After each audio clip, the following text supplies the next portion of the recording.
भारत पाकिस्तान के बीच जो अभी युद्ध चला था, उस दौरान आपने बहुत सारी बातें सुनी होगी, लेकिन आप एक बार यह सुनिए और देखिए, उसके बाद चर्चा करते हैं। पाकिस्तान के साथ उलझ करके आप ज्यादा बड़ी लड़ाई हार रहे हो, तो क्या बिल्कुल नहीं उलझे? नहीं, उलझना भी पड़ेगा, पर कब हट जाना है परे ये भी पता होना चाहिए। ज्यादा बड़ी जीत मालूम है क्या होती है? इतनी हमारी ताकत है कि पाकिस्तान खुद दाऊद इब्राहिम को सजा दे, कि पाकिस्तान खुद मसूद अजहर को सजा दे, और अगर खुद न सजा दे तो जब अमेरिका जैसा कोई घुस के घर में ओसामा बिन लादेन को मारे तो पाकिस्तान कुछ बोल भी ना पाए, चू भी ना कर पाए, बल्कि सफाई दे, बोले हमें तो पता भी नहीं था यहाँ रहता था, हमें नहीं पता था यहाँ रहता था, गलती हो गई, हमें माफ कर दो, हम नहीं जानते थे यहाँ रहता था। ये होती है असली जीत। ऐसी जीत तब आती है जब अमेरिका जैसी अर्थव्यवस्था बनाते हो, उनके जैसी यूनिवर्सिटीज बनाते हो, रिसर्च इंस्टीट्यूशंस बनाते हो, डेमोक्रेटिक सेटअप बनाते हो, इंडिपेंडेंट जुडिशरी बनाते हो, तब ऐसी ताकत आती है, नहीं तो उलझे ही रह जाओगे बस। तो ये देखा आपने, ये थे एक धार्मिक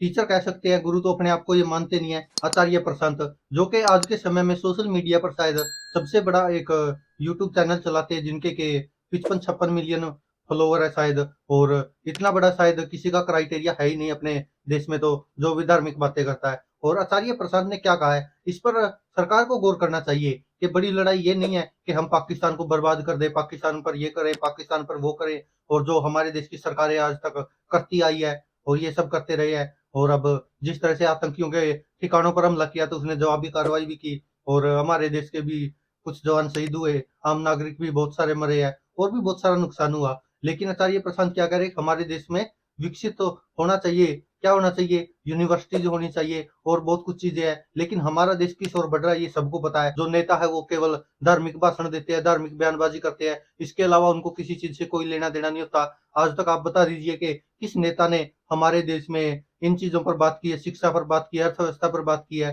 अब प्रधानमंत्री नरेंद्र मोदी ने कई विदेश में भाषण दिया था कि हर सप्ताह यूनिवर्सिटी बन रही है, ये हो रहा है, वो चलो झूठ था, लेकिन इन चीजों पर काम कहाँ हो रहा है? आप सोचिए कि आपके एरिया में कौन सी यूनिवर्सिटी कॉलेज बने हैं, आप सोच कर देखिए, लेकिन इन चीजों पर कोई बात ही नहीं करना चाह रहा। हमारा देश कहाँ है ये किसी को कुछ पता ही नहीं है, बस ये सबको पता है कि हाँ दुनिया में डंका बज रहा है और हमारा देश विश्व गुरु बनेगा, ये बनेगा, लेकिन किसी को ये नहीं पता वो बनेगा कैसे, बनता कैसे, इस बारे में कोई बात ही नहीं करना चाहता। जो हमारे देश में चल रहा है या जो हमारे देश में हो रहा है उस पर कोई ध्यान ही नहीं देना चाहता, ना उन मुद्दों पर बात करना चाहता है। और जो भी अब देख लीजिए पाकिस्तान पर जो हमला हुआ था और जो यह युद्ध हुआ है, इसका भी देख लीजिए, कोई ना कोई राजनीतिक पार्टी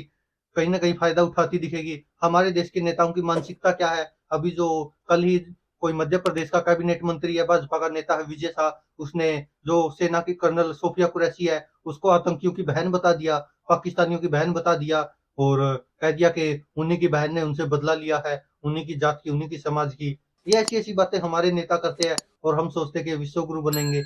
ऐसे